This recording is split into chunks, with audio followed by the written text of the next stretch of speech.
Què és una bona escalivada? Hola a tothom. Avui cuinem un clàssic que no pot faltar a cap taula, l'escalivada.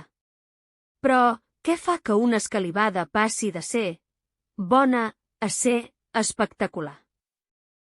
La clau és el respecte pel producte i la paciència.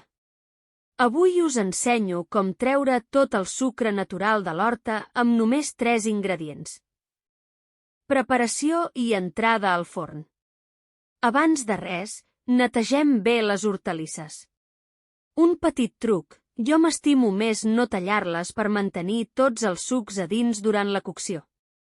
Les pintem amb un fil d'oli d'oliva i cap al forn. Recordeu, foc lent i sense presses, que és com es fan les millors coses a la vida.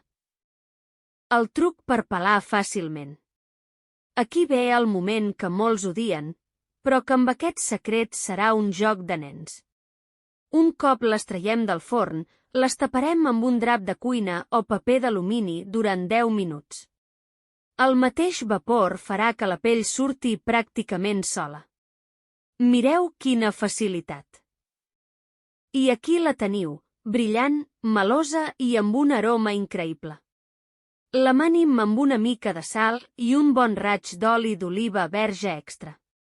Jo avui la tastaré sobre una torrada de pa de pagès. L'horta al plat. Si us ha agradat, no oblideu subscriure-us al canal El Manual de Caça.